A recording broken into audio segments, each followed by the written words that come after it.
Okay. Bismillah ar-Rahman ar-Rahim. Alhamdulillahi Rabbil Alameen. وأصلي وأسلم على المبعوث رحمة للعالمين نبينا محمد وعلى آله وصحبه أجمعين. اللهم علمنا ما ينفعنا وانفعنا بما علمتنا وزدنا علما وعملا يا رب العالمين. اللهم إني أسألك علما نافعا ورزقا طيبا وعملا متقبلا. الحديث 22 عن أبي عبد الله جابر بن الأنصاري رضي الله عنهما أن رجلا سأل رسول الله صلى الله عليه وسلم فقال: أرأيت إذا صليت المكتوبات وصمت رمضان وأحللت الحلال وحرمت الحرام ولم أزد على ذلك شيئا أأدخل الجنة؟ قال: نعم. رواه مسلم. Mga kapatid sa Islam, ang hadith natin tatalakayin ngayon ay ang pagpasok sa paraiso. Pagpasok natin sa paraiso. Dahil lagi nating tatandaan ang buhay ng isang tao dito sa lupa ay pangsamantala. Ang buhay natin dito sa lupa ay pagsubok. Ang buhay natin sa lupa ay maiksi. Ang buhay natin dito sa lupa ay test sa atin bilang isang tao. At hindi ito ang buhay. Hindi ito ang totoong buhay. Dahil kung ang paglikha sa atin ng Allah subhanahu wa ta'ala ay magtatapos dito sa lupa, ito ay isang mababaw na dahilan para likhain ng Allah subhanahu wa ta'ala o ipakita ng Allah ang kadakilaan ng kanyang kapangyarihan, ang gaano kalawak ang ating gaano kalawak ang kanyang mga nilikha. Kaya ang purpose, ang dahilan kung bakit nilikha tayo ng Allah subhanahu wa ta'ala, ito ay walang iba kundi ang sambahin at kilalanin si Allah, itangin natin ang Allah subhanahu wa ta'ala sa pagsamba sa Kanya. Ito ang hadith na ating tatalakayin sa araw na ito.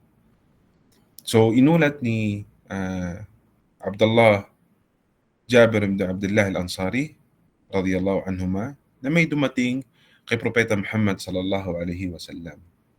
At kagaya ng ating binanggit, hindi na ini-indicate o hindi na binanggit kung sino yung lalaki na yun dahil ang kanyang ang aral na makukuha natin sa lalaki nito ay apply sa lahat ng tao. So usually sa Islam binabanggit, minsan ini-specify ang isang tao kapag yung certain na rulings is sa kanya lang or para lang sa kanya. Usually ganun ang nangyayari kapag sa hadith.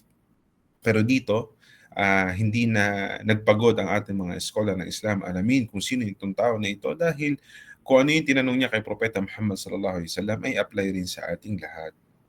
Isa yon. So, kanyang tinanong ang Propeta Muhammad sallallahu alaihi wasallam, kanyang sinabi kay Propeta Muhammad sallallahu alaihi wasallam na kapag ako ay nagsala ng 5 obligadong pagdarasal at ako ay dito in-indicate na 5 obligado na pagdarasal. Ang sinabi ng Allah subhanahu wa ta'ala sa Quran, inna salata kanat 'alal mu'minina kitaban mawquta. Na ang pagdarasal na itinakda ang pagdarasal sa mga mananampalataya sa mga itinakdang oras nito. Okay? Wasumtu Ramadan. At sabi ng lalaki na yun, ako ay mag-aayuno sa buwan ng Ramadan. At aking ipinagbawal ang halal at aking ginawa ang halal at aking ipinagbawal ang haram, walam azid ala dhalika shay, at hindi ko na ito dadagdagan. Ibig sabihin ako ay magiging sapat na ito para sa akin. Ako ba ay papasok ng paraiso? Sabi ng Propeta Muhammad sallallahu alaihi wasallam ay naam, ikaw ay makakapasok ng paraiso. Ang tinuturo rin sa atin dito papaano nilinaw sa atin ng Islam papaano tayo makakapasok ng paraiso.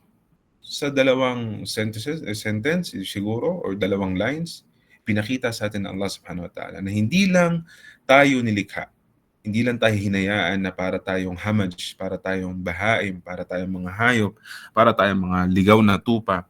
Bukod sa paglikha sa atin ng Allah subhanahu wa ta'ala, nilinaw niya sa atin ang daan papaano tayo makakapasok sa paraiso. So, bukod sa awa, bukod sa malaking biyaya na tayo ay nilikha, binigyan tayo mula tayo sa mahina, dati tayo ay mahina. Pinalakas tayo ng Allah subhanahu wa ta'ala, binigyan tayo ng sarili nating free will, abilidad, mata, tenga, kalusugan. Bukod doon, hangin, nilikha sa atin ng Allah subhanahu wa ta'ala ang kalangitan na kung saan ito ay unang-una palamuti. Okay? At saka naglikha ng lupa para kung saan dito tayo ay mamumuhay, tayo ay makakahilata, tayo ay makakahiga sa patag na lupa na nilikha ng Allah subhanahu wa ta'ala. Bukod dito, ang Allah ay naglikha ng mga bundok na kung gaano kataas ang mga bundok na ito, ganun rin kalalim ang mga ugat na ito. Isa sa mga purpose ng bundok ay ito ay upang um, upang maging para maging pako ang mga bundok sa lupa para hindi madaling mayanig ang kalupaan. Bukod dito, naglikha ang Allah subhanahu wa ta'ala ng iba't ibang klase, uri, kulay ng mga prutas. Ganun rin ang kahayupan. Binigay sa atin kung sino yung hindi mahilig sa isda, nagbigay ng tupa, nagbigay ng gulay. Lahat ito ay biyaya na wala sa katiting.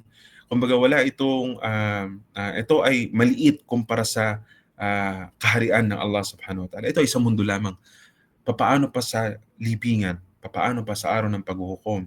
Imagine natin, bukod sa mga biyaya na ating nakikita, ating nararamdaman, may mga biyaya pang Allah subhanahu wa ta'ala sa atin na hindi natin nakikita.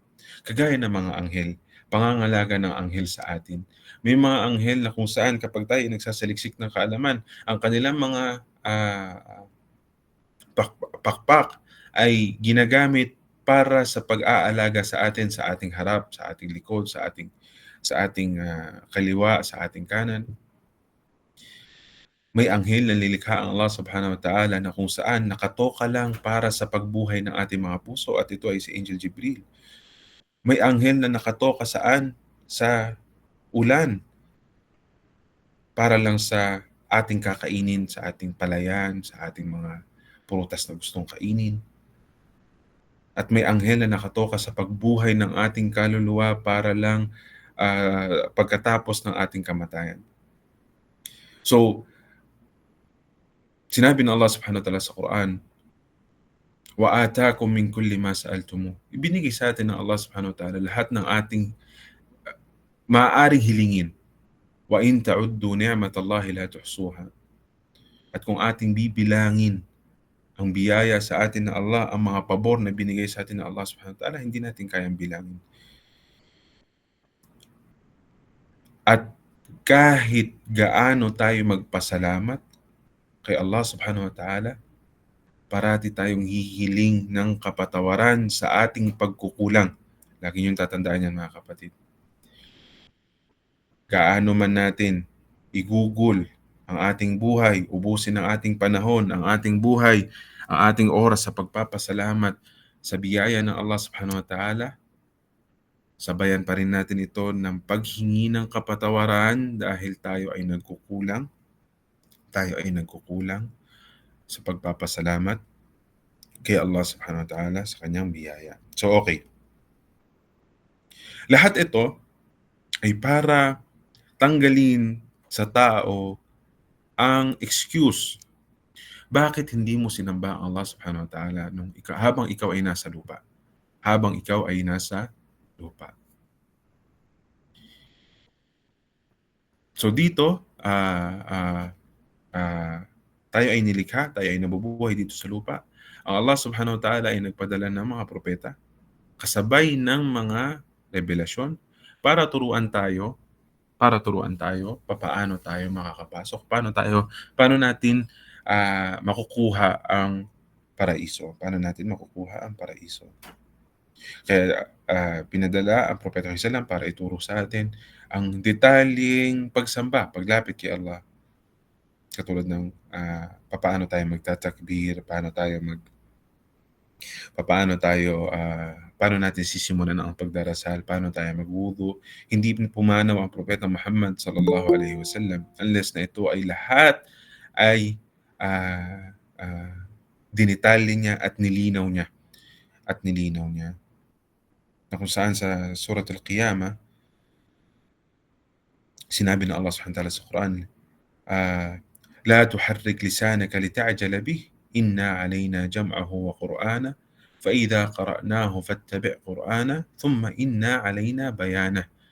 Na kung saan sa sobrang takot ng Propeta Muhammad sallallahu alaihi wasallam na hindi niya mailinaw sa atin ang mensahe ng Islam, siya ay nagmamadali. Na kung saan nung binababa ni Angel Jibril ang revelasyon, sinasabayan ng Propeta Muhammad sallallahu alaihi wasallam ang pagbabasa o ang pagbaba ng revelasyon. So ang sinabi ng Allah subhanahu wa ta'ala sa kanya, la tuharrik lisanaka lita'jala bih. Huwag mong madaliin, huwag mong igalaw ang iyong dila, O Muhammad, na parang ikaw ay nagmamadali. Sabi ng Allah, inna alayna jam'ahu wa Qur'ana. Tunay na aming iipunin ang Quran. At aming itong babasahin sa iyo, O Muhammad, ng paulit-ulit. At ito ay bubuin namin sa iyong puso. Huwag kang matakot, O Muhammad, sa na hindi mo maipaparating ng tama ang revelasyon ng Allah subhanahu wa ta'ala. Inna alayna jam'ahu wa Qur'ana fa idha qara'nahu fattabi' Qur'ana. Kaya't kapag ito ay aming ibinababa sa iyo, makinig ka lang, O Muhammad, at sundan mo lang, makinig ka ng mataimtim sa ibinababa. Inna alayna jam'ahu wa Qur'ana fa idha qara'nahu fattabi' Qur'ana thumma inna alayna bayana. O Muhammad, sabi ng Allah, kami rin ang maglilinaw na ito. Kapag ikaw ay may hindi maintindihan, ito ay lilinawin namin sa iyo. Kaya ang Propeta Muhammad sallallahu alaihi wasallam, siya ay hindi nagkulang. Kailangan nating tandaan na never ang Propeta Muhammad, ang mga propeta, hindi lang ang Propeta Muhammad sallallahu alaihi wasallam, never silang nagkaroon ng kasalanan sa pagkukulang na magpadala o iparating ang kanilang mensahe sa mga tao. Okay? Kaya nga dito, darating ang tanong, ang mga propeta ba ay nagkakamali o sila ay nagkakaroon ng kasalanan? Maraming usapin, maraming nagbigay ng opinion ng mga scholar natin sa Islam ang patungkol diyan. Subalit, sila ay nagkaisa sa sagot na ang mga propeta at mga sugo, hindi sila nagkaroon ng kasalanan na ito ay makakapekto sa kanilang pagpaparating ng mensahe. Ganun lang pinaiksi. Hinati pa, may mga eskolar na naghati ng mga kanilang kasalanan. Halimbawa, malaking kasalanan ba ang mga propeta ba ay nagkaroon ng malaking kasalanan? O ang mga propeta ba ay nagkaroon ng maliit na kasalanan? Pero kung titignan natin lahat ng kanilang mga sagot, sila ay nagtatapos sa isang konklusyon at yun ang pinakamahalaga. Ganun kaganda ang turo ng Islam, pinofocus tayo sa pinakamahalaga. Sila ay nagkaisa, sabi nila, ijma' al-muslimin, o napagkasundo ng mga scholar, na walang kasalanan ang mga propeta, na kung saan ang kasalanan na ito ay makakaapekto sa kanilang pagpapahayag at pagpaparating ng mensahe ng Allah subhanahu wa ta'ala. Okay. Wasumta Ramadan. At ang ibig sabihin dito, yung obligadong pag-aayuno. At ang pagfa-fasting, ito ay paglayo sa pagkain at pag-inom at sa anumang nakakasira ng ating pag-aayuno mula sa sikat ng araw hanggang sa paglubog ng araw bilang pagsamba kay Allah subhanahu wa ta'ala. At ito ay sa buwan ng Ramadan. So dito, ang susunod dito mga kapatid, tignan nyo. Dito ay sinunod na agad yung halal at saka haram. So bakit walang zakat or Bakit walang zakat na binanggit dito at saka Hajj na binanggit dito? Isa sa paliwanag ni Ibn Uthaymeen rahimahullah, sinabi niya na itong tao na maaari na itong hadith na ito ay nangyari. Maaari niyo isulat ito para hindi kayo magkaroon ng confusion, hindi kayo malito. Kasi bakit binanggit lang dito fasting at saka ang sala at saka fasting? Nasaan yung zakat at saka Hajj na kung saan ito ay parte ng haligi ng Islam? Isa sa mga ihtimaliya or mga situational reason kung bakit hindi nabanggit dito. Isa, yung binanggit ni Ibn Uthaymeen rahimahullah na maaaring itong hadith na ito ay nangyari bago pa naging obligado ang zakat at saka Hajj sa Muslim. Isa yon. Pangalawa, maaaring ang tao na nagtanong kay Propeta Muhammad SAW ay mahirap at wala siyang kakayanan sa pagbigay ng zakat at saka sa pag-hajj. Alam natin na ang zakat at saka hajj, ito ay obligado o isa sa mga kondisyon nito ay ang kudra, ang kakayahan. Kaya at isa sa mga kakayahan na or abilidad na tinutukoy natin dito ay alin? Kakayahan ng pangpinansyal. Kaya kapag ka ang isang Muslim ay wala siyang kakayahang pangpinansyal, hindi nagiging obligado or hindi na wala na siyang kasalanan kung hindi siya magbibigay ng zakat at wala rin siyang kasalanan kung hindi siya makakapag-hajj. Ganun ka dali ang ating reliyon. Malinaw?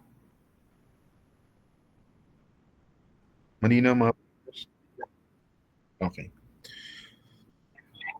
So dito, sumunod mas ito, wa ahlaltul halal wa harramtul haram. So dito tayo sa ahlaltul halal. Ang sinabi dito kapag ka tinanggap mo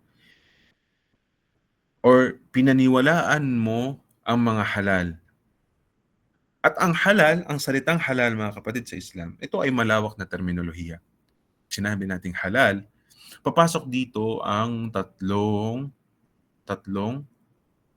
Islamikong hatol. Ano yung tatlo na yun? Sino makakapagsabi? Pag sinabi nating halal, ano yung tatlong ruling sa Islam o Islamikong hatol na papasok dito? Bakit natin sinasabi ngayon na ang halal ay malawak? Kasi minsan 'di ba lumalabas sa ating dila 'yan, sinasabi niyan ay halal. Kaso nga lang, may mga grado ang halal. So ano 'yan Bro Osman?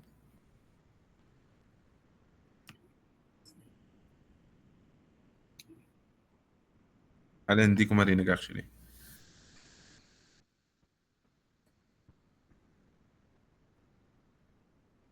Hindi hindi, ano 'yun, ibang paghahati, ibang pagkaka-categorize. So isulat nyo, papasok sa halal ang tatlong Islamic, sabi natin kasi Islamikong hatol. So papasok diyan yung wajib, sunnah, at saka mubah. Papasok. Pag sinabi nating halal, papasok diyan yung tatlong Islamikong hatol, wajib, sunnah, at saka mubah. So anong pinagkaiba ng tatlo na yan? Anong pinagkaiba ng tatlo na yan? Para hindi tayo mahirapan, ganito ko papaiksiin sa inyo. Para rin tayo ay maging maingat sa lahat ng magtatanong sa atin, paano natin bibigyan ng hatol ang isang katuruan sa Islam. Hindi pwedeng wajib siya sa Islam tapos sasabihin natin sunnah or siya ay sunnah sasabihin natin ito ay wajib dahil tayo ay malalagay sa delikadong pag-aakusa sa ating reliyon. At ang ating reliyon ay hindi siya paksa na kung saan, kung ano lang yung papasok sa ating opinion ay ating sasabihin.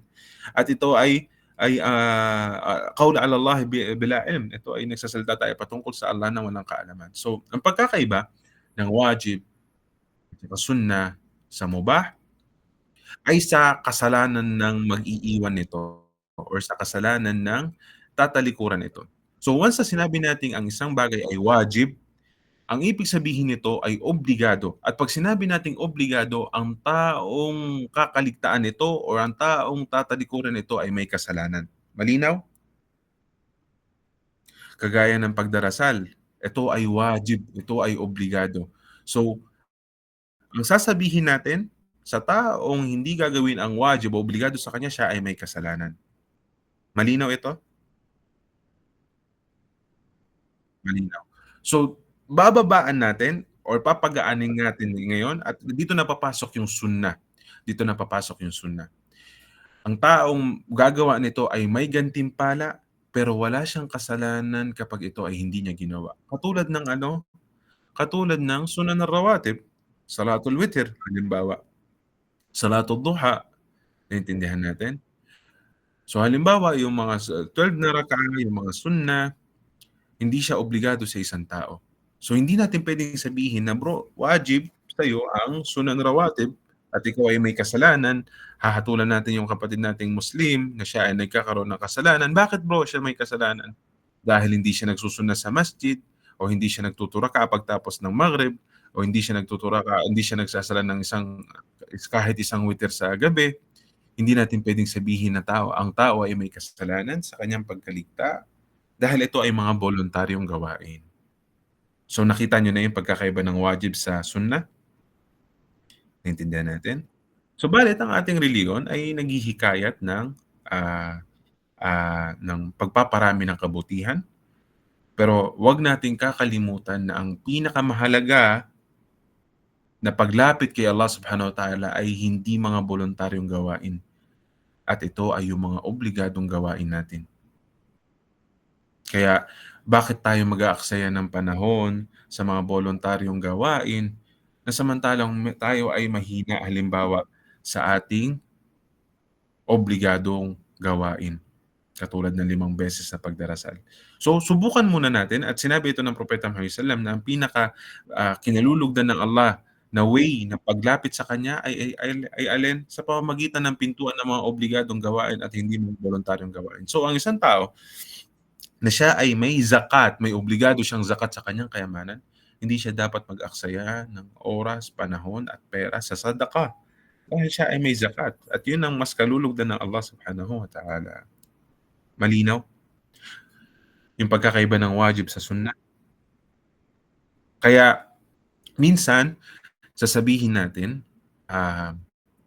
ay sunnah lang at hindi sa pagmamaliit doon sa isang ibada, lahat ng ibada ay mas mahalaga sa atin at sa ating buhay. Pero ang ibig sabihin natin, ito ay sunnah na kung saan ang taong hindi ito gagawin ay walang kasalanan. Yun ang pinaka balancing sagot doon sa ganun. So ngayon, pangatlo, yung pinakamagaan sa kanila ay yung tinatawag nating mubah. Mubah. At ito ay yung kung saan ang taong gagawa nito ay walang reward, walang gantimpala. At ang taong kakaligtaan ito o hindi ito gagawin ay wala ring kasalanan. So yun yung mubah. Katulad ng pagkain, pagpili kung ano bang gusto mo sa eroplano, beef ba or chicken, pansit gisado ba or paksiw. Wala. Mga mubah yan, mga bagay na yan. Na kung saan kung ikaw ipipili ng paksiw, wala kang reward, kasalanan. Wala ka ring kasalanan. Ay ba't paksiw? Nakita ko lang si Uthman eh. Kita ko na si Uthman paksiw na agad yung ano ko. Tawanan lang. Naintindihan natin? At ang mga mubah, mga kapatid sa Islam, ang mga mubah, dinidiscourage ng mga scholar ang pagpaparami ng mubah. Okay, lagi nating tatandaan, isa sa mga pintuan ng Satanas ay ang ginagawa ng Satanas ang mga mananampalataya na abala sa mubah. Kaya itong pangatlong level ng halal, kailangan natin maging maingat dito. Halimbawa sa pagkain, sa pag-inom, sa pagtulog, sa pagpapalakas sa ating ano pa ba mga mubah? Sa ating pagbili, sa ating pangangalakal. Isa ito sa pintuan ng Satanas para tayo ay maging abala dito at makakaligtaan natin ang mga wajibat natin. Kaya yukrah, sinabi ni Sheikh Albani, makruh, dinidislike ang gawin natin ng ating sarili na abala sa mga bagay na ito. So, kailangan nating maging maingat ah, sa ating mga, mubah na gawain at gawin siya sa minimal lang kumbaga, sa kung ano lang yung kinakailangan natin mula sa kanya. At lagi nating tatandaan na lahat na nakakasobra ito ay nakakasama, lahat na nakakasobra. So ito man ay sa pagpapalakas ng ating katawan, sa exercise, sa ating pagkain, sa ating pag-inom, lagi nating tatandaan na lagi nating papaalalahanan ang ating sarili na ito ay mubah lamang, ito ay gawin ko 'to, wala akong gantimpala, iwan ko 'to, wala akong kasalanan sa ating pagsasalita, sa ating pagtulog. Isa ito. Pangalawa, maaaring magkaroon tayo ng reward sa mga mubah sa ating intensyon.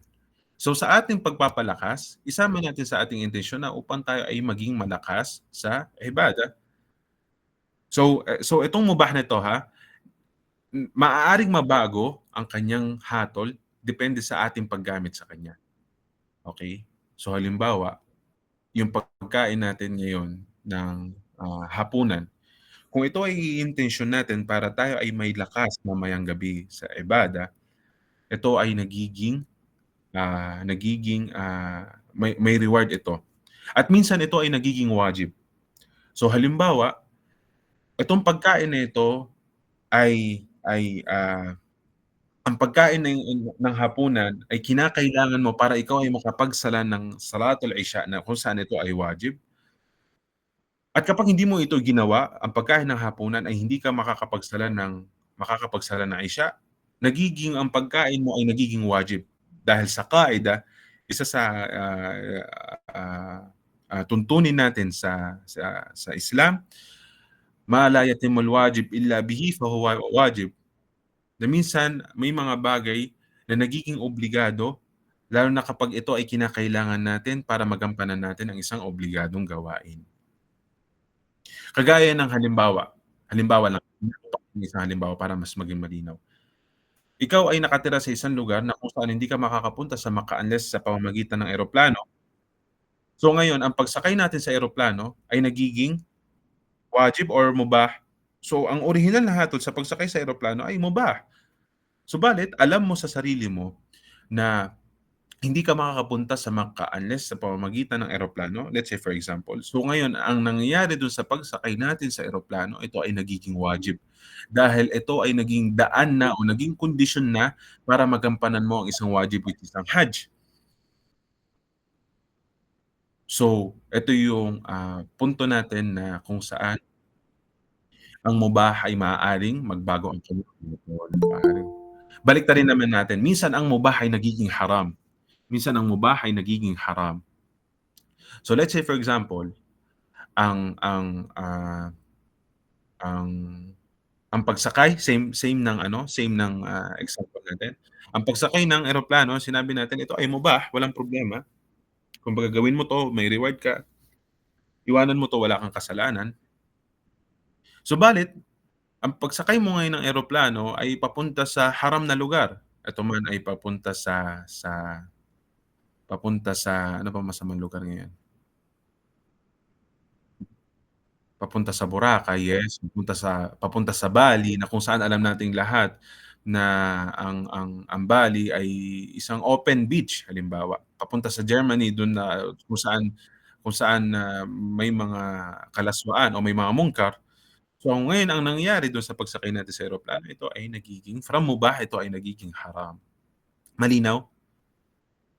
So, ulitin natin, ang daira o ang circle ng, halal ay malawak at papasok dito yung tatlong kategorya ng Islamikong hatol which is wajib, sunnah, at saka mubah. Okey. So 'pag sinabi naman nating haram, ano naman yung papasok dito? Anong hatol? 'Pag sinabi nating haram, papasok dito yung dalawang hatol, makruh, dislike, at saka haram. Ngayon anong pinagkaiba ng makruh sa haram?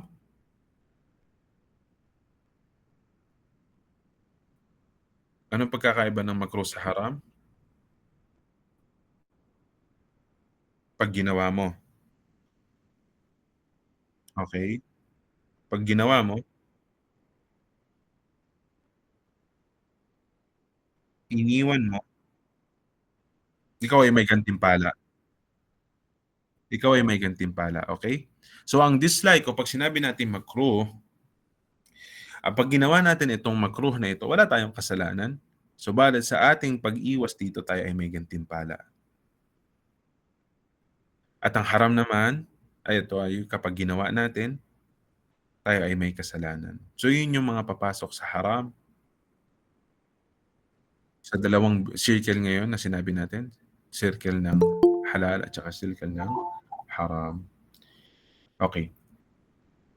عن ابن مسعود وابن عباس في قوله تعالى: الذين آتيناهم الكتاب يتلون حق تلاوته أولئك يؤمنون به. Sinabi ng Allah, sila yung mga binigyan natin ng revelasyon, yatluna haqqa tilawati, binabasa nila ito ng tunay at tamang pagbabasa. Ulaika yu'minuna bihi. Kaya sino yung tunay na naniniwala sa Quran, sila yung nananampalataya dito. At ang tafsir na binigay ni Ibn Abbas dito at Ibn Mas'ud radiyallahu anhuma ay yung kung ano yung pinagbabawal ng Quran, kanila itong pinagbabawal at nilalayuan, at kung ano ang sinasabi ng Quran na halal, ito rin ay kanilang pinapahintulutan. At sinabi ng Allah Subhanahu wa ta'ala sa Quran, "Ya ayyuhalladhina amanu la tuharrimu tayyibati ma ahallallahu lakum wa la ta'tadu innallaha la yuhibbul mu'tadin wa kulu mimma razaqakumullahu halalan tayyiba." O kayong mga mananampalataya, huwag niyong ipagbawal, huwag nating gawing haram ang mga tayyibat, ang mga malilinis, ang mga mabubuti na pinahintulutan sa atin ng Allah Subhanahu wa Ta'ala.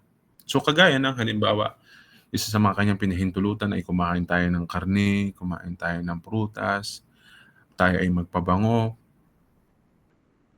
Huwag natin itong gawing haram. At ito ay ginagawa ng mga tao minsan sa panahon natin ngayon. Ito ay ginagawa nila na hindi sila kumakain ng karne, katulad ng ginawa ng mga Hudyo halimbawa. Hindi sila nag-hunting tuwing Sabado, ni mag-drive, ni sumakay. Pinagbabawal nila sa kanilang sarili lahat ng halal na pinahintulutan ng Allah Subhanahu wa Ta'ala. At sabi sa atin dito sa Quran, huwag natin itong gawin.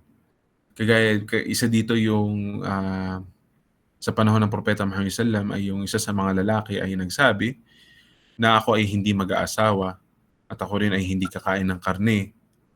Sabi ng Propeta Muhammad sallam, ako ay kumakain ng karne at ako ay nag-aasawa. Faman raqiba an sunnati falaysa minni, at kung sino ang tumalikod sa sunnah ay hindi kabilang sa akin. Okay?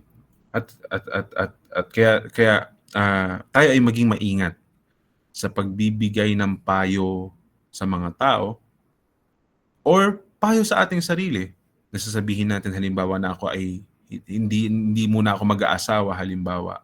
Ako ay hindi muna kakain halimbawa ng isang bagay dahil gusto kong maging malakas sa ibada. Lahat ito ay hindi sunna ng Propeta Muhammad sallallahu alaihi wasallam.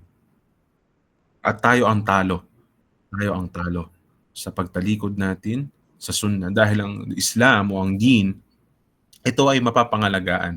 Ito ay maliligtas na kung saan kapagka kalat na ang kasamaan sa lupa, itataas ng Allah Subhanahu wa Ta'ala ang Quran. Kaya hindi mahalaga na tayo ba ay nabibilang sa mga Muslim dahil ang Islam ay maliligtas. Ang mahalaga is meron ba tayong Islam sa ating sarili upang tayo ay maligtas. Yun ang dapat nating tandaan.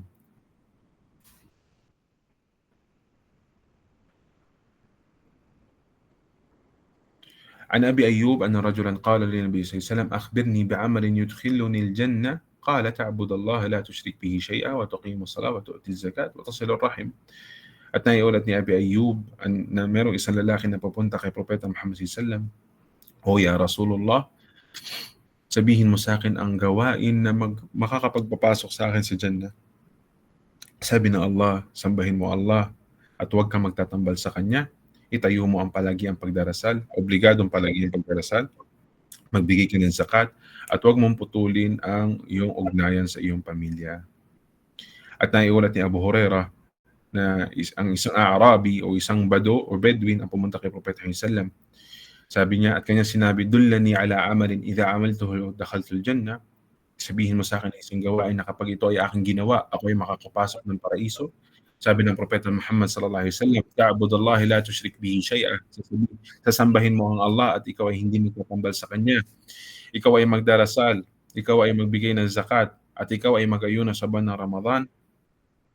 At sinabi ng Bedouin na ito, "Walladhi ba'athaka bilhaq, la azidu ala dhalika shay'an abadan, wala anqusu min." O sabi niya, "O Rasulullah, ito ay hindi ko, kapag ito ay aking ginawa, wala na akong ibang gagawin. Hindi ko na ito dadagdagan at hindi ko na ito babawasan." Sabi ng Propeta sallallahu "Man sarrahu an yanzura ila rajulin min ahli al-jannah falyanzur ila hadha." Sabi ng Propeta sallallahu kung sino ang gustong makakita ng taong taga-paraiso, tignan ang taong ito. Ang tinutukoy ng Propeta sallallahu ay yung Bedouin.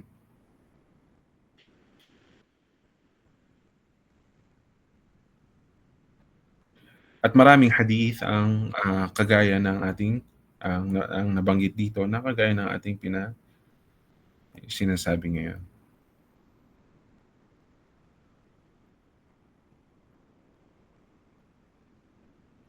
Okay. Ngayon, sino man ang gumawa nito, mga bagay na ito binanggit natin, kinakailangan rin niyang balansehin ang ang kanyang pagsamba kay Allah Subhanahu wa Ta'ala. So hindi sapat na ang isang tao ay nagdarasal, ang isang tao ay nag-aayuno sa buwan ng Ramadan, siya ay nagsasabi ng la ilaha illallah. Subalit meron siyang mga ginagawang mga malaking kasalanan. At ito yung mga mawani' dukhul al-jannah. Ito yung mga nakakapagpigil sa atin ng pagpasok ng paraiso. Katulad ng sabi ng Prophet sallallahu alaihi wasallam, la yadkhulul jannata qati', na hindi papasok ang isang tao sa paraiso na siya ay pinuputol ang ugnayan sa kanyang pamilya. At sabi rin ng Prophet sallallahu alaihi wasallam, la yadkhulul jannata man kana fi qalbihi mithqala dharratin min kibr, na hindi papasok ang isang tao sa Jannah kapag mayroong gabutil ng pagmamalaki sa kanyang puso. At sabi ng Propeta sallallahu alaihi wasallam na hindi papasok ang isang tao hangga't kayo ay hindi nagmamahalan. Naintindihan natin? Ganun rin ang isang taong may utang, hindi papasok sa paraiso hangga't hindi siya pinapatawad ng taong inutangan niya. So kailangan nating balansehin kasama ng paggawa natin ng kabutihan, kailangan rin natin ito sabayan ng paglayo sa mga kasalanan. Waqala ba'du salaf, sinabi ng mga salaf, inna ar-rajula la yuhbas ala babil jannati 100 'am bidhanbi kana ya'maluhu fid dunya. Na merong isang lalaki na hindi makakapasok or siya ay mananatili sa labas ng pintuan ng paraiso ng 100 taon dahil lang sa isang kasalanan na kanyang ginagawa sa mundo.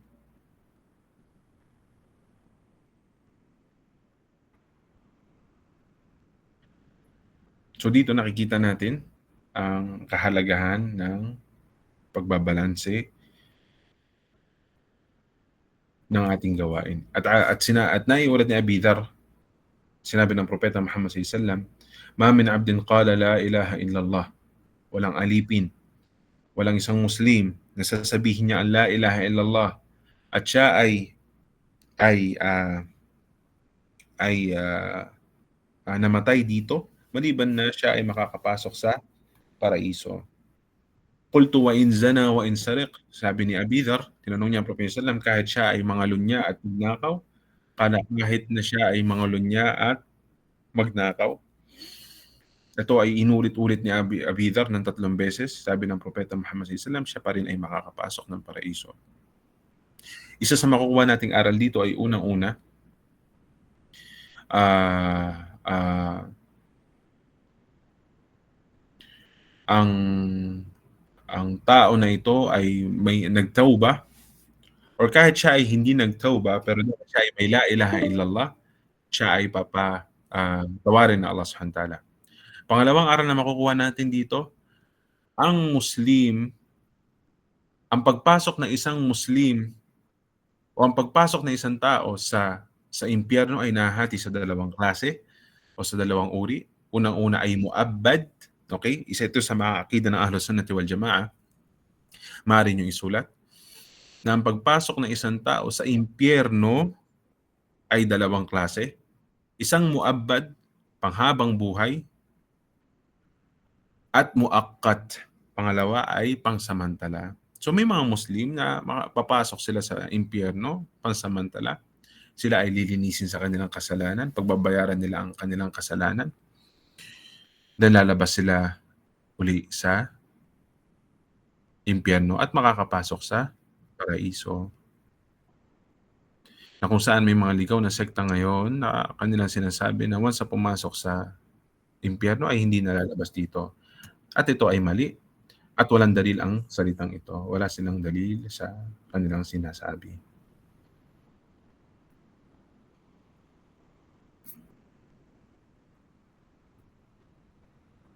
Okay.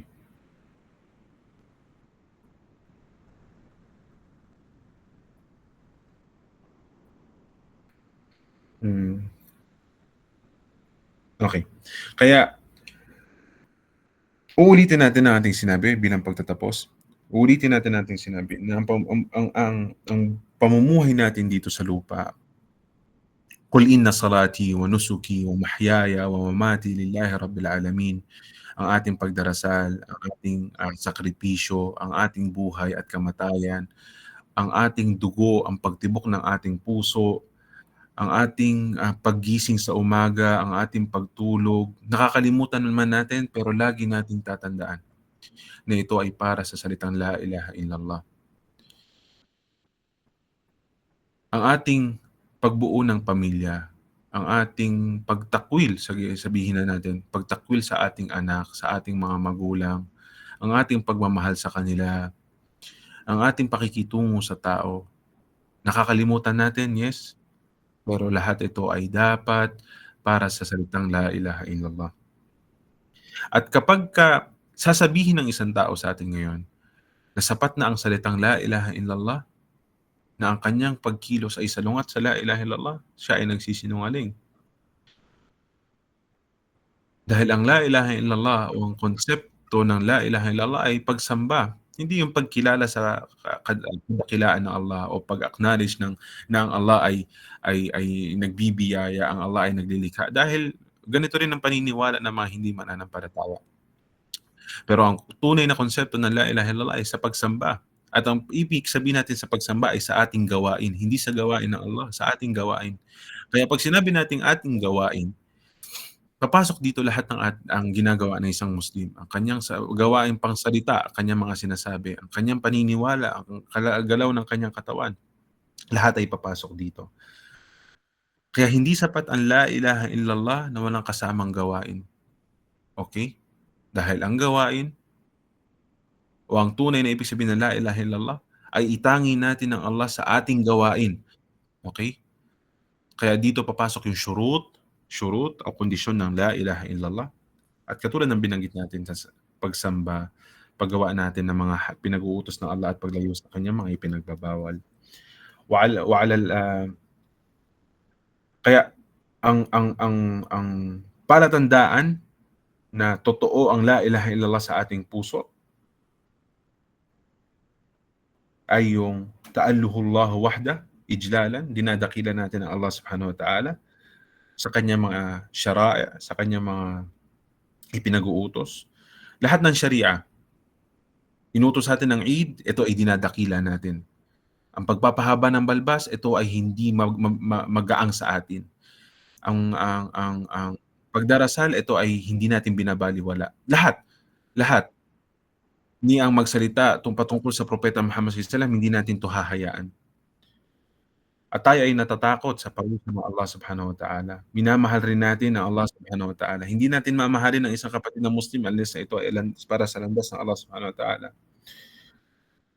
At tayo ay nagtitiwala, may tawakkul tayo kay Allah. So lahat ito ay ay ay kailangan nasa ating puso bilang pagpapatunay ng la ilaha illallah. Kaya tignan natin, sa tuwing may binabanggit ang Allah, anong nararamdaman ng ating puso? Tayo ba ay nakakaramdam ng tawakkul? Tayo ba ay nakakaramdam ng takot? Tayo ba ay nakakaramdam ng awa? Tayo ba ay nakakaramdam ng pag-asam sa gantimpala? Tignan natin parati ang ating puso para malaman natin kung ang puso ba natin ay nandun pa rin ang la ilaha illallah o wala na. At bukod dito, kailangan rin nating itakwil, i-disregard lahat ng attachment natin o pagdepende natin sa mga makhlukin o sa mga nilikha. Dahil ang pagdepende natin sa mga nilikha, ito ay maaaring matawag na shirk. At kung sino man ang dumepende maliban kay Allah Subhanahu wa Ta'ala, gagamitin ng Allah Subhanahu wa Ta'ala itong bagay na ito bilang parusa sa iyo. Isa sa mga na-encounter ko na minsan ang mga kalalakihan ay nagiging alipin ng kanilang mga asawang babae. Na kahit sabihin natin na tayo ang lalaki ng tahanan, pero ang realidad ng pamilya na yon ay yung lalaki ay nakadepende sa sasabihin ng kanyang asawang babae, at ito ay nagdudulot na tayo ay nagtatambal kay Allah Subhanahu wa Ta'ala. Wallahi mga kapatid sa Islam, although ang pagsabi ng wallahi dito ay hindi hujja, hindi ito katwiran at hindi ito dalil, pero once na tayo ay nagtawakkul, tayo ay sumandal maliban kay Allah Subhanahu wa Ta'ala, tayo ang magiging talunan. Dahil tayo ay didepende sa isang mahina na nilikha, na limitado ang kakayahan. Ito man ay sa ating kapatid na Muslim, ito man ay sa ating amo, sa ating magulang, sa ating anak. Once na tayo ay kaya nga sabi ng Propeta Muhammad sallallahu alaihi wasallam, napakaganda ng dua na ito. Sabi ng Propeta Muhammad sallallahu alaihi wasallam, la takilni ila nafsi tarfata ain. O Allah, wag mo kong hayaan na dumepende sa aking sarili tarfata ain, ng kahit kaliit ng pilik ng aking mata, o alam niyo yung pagpikit natin sa ating mata kung gaano kaliit yon. Sabi ng Propeta sallallahu alaihi wasallam, wag mo kong hayaan na dumepende sa aking sarili ng katulad ng tarfata ain, katulad ng pagpikit ko sa aking sarili. Subalit sa panahon natin ngayon, may mga nakikita tayong tao na kung papaano na lang sila dumepende sa iba, sa mga nilikha, maliban kay Allah Subhanahu wa Ta'ala, paano natin masusubukan yan? Once na tayo ay nangailangan, kailangan natin ng pera halimbawa, kailangan natin ng biyaya, saan tayo unang tumatakbo? Di ba? Doon alam nating maluwag sa buhay, minsan hinahanap kagad natin ang tao na kung sino ang maaaring makatulong sa atin. Minsan nakakalimutan natin na dapat una't huli na tayo ay na ating pupuntahan para hingian ng tulong ay Allah Subhanahu wa Ta'ala. So yun ay mabilis na magpapaalala dahil ito ay mahuhulog sa shirk. Ito ay mahuhulog sa shirk. Sabi ng Allah Subhanahu wa Ta'ala sa Quran, afara'ayta man ittakhadha ilahahu hawa. Sinabi ng Allah, ng ating sariling pagdanasa ay sinabi ng Allah, ilahahu, kanyang Panginoon. Hindi mo ba nakikita, sabi ng Allah, hindi mo ba nakikita ang tao na kung saan kinuha niya ang kanyang sariling pagnanasa na kanyang Panginoon o sariling Panginoon, na kung saan man siya dalhin ng kanyang puso, ng kanyang pagnanasa, doon siya pupunta. So ito yung nagiging kanyang Panginoon. At ganun rin sa Satanas. Sinabi ng Allah, alam ahad ilaykum ya bani Adam an la ta'budu syaitan innahu lakum aduwwun mubin. So yung pagsunod natin kay Satanas sa paggawa ng kasalanan, paglayo sa mga pinag-uutos sa'tin. Sasabihin natin hindi ito pagsamba kay Satanas, pero sinabi ito ng Allah Subhanahu wa Ta'ala sa Quran na ito ay ibada, ito rin ay pagsamba. Sabi ng Allah, hindi alam ahad ilaykum ya bani Adam, hindi ba ako nakipagkasunduan sa inyo o angkan ni Adan na huwag kayong o huwag niyong sasambahin si Satanas. Allah ta'budu syaitan. Katotohanan, si Satanas ay inyong malinaw na kalaban. So dito tayo nagtatapos. Wa usalli wa usallim ala al-mabu'uthi rahmatan lil alamin, nabiyina Muhammad wa ala alihi wa sahbihi ajma'in. Subhanakallahumma bihamdik, asyhadu an la ilaha illa ant, astaghfiruka wa atubu ilayk. May tanong, may hindi na malinaw?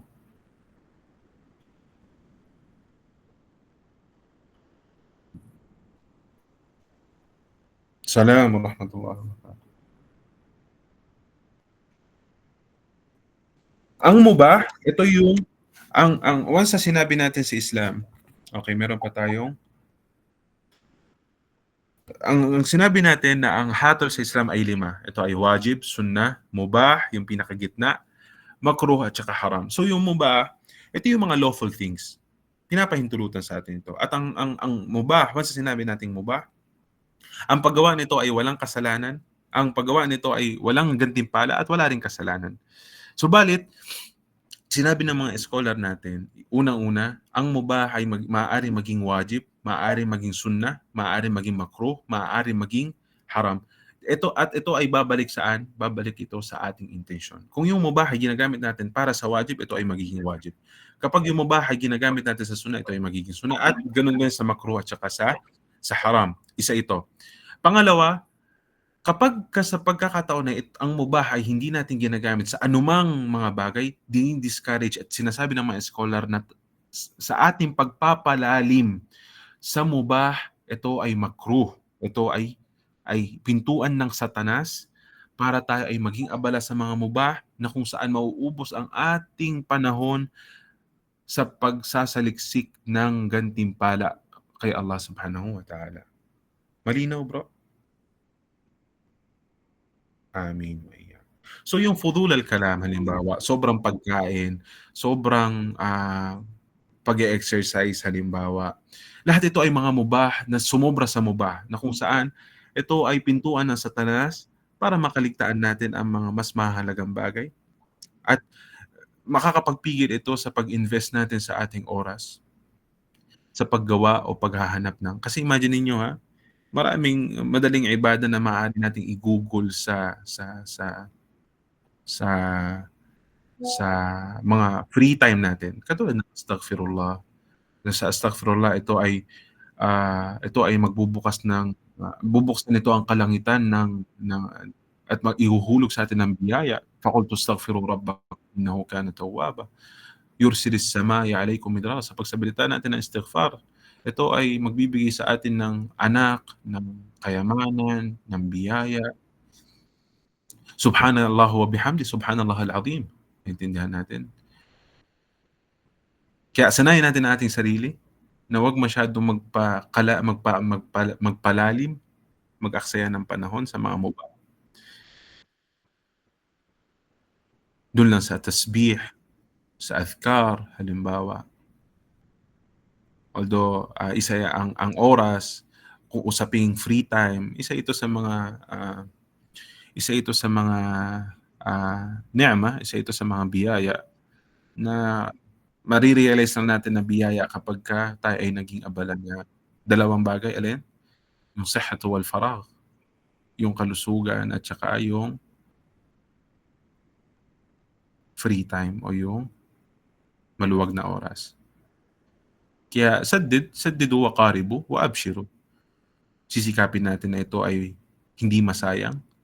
Although talagang may masasayang sa kanya, pero hindi ibig sabihin nun nahahayaan na lang natin.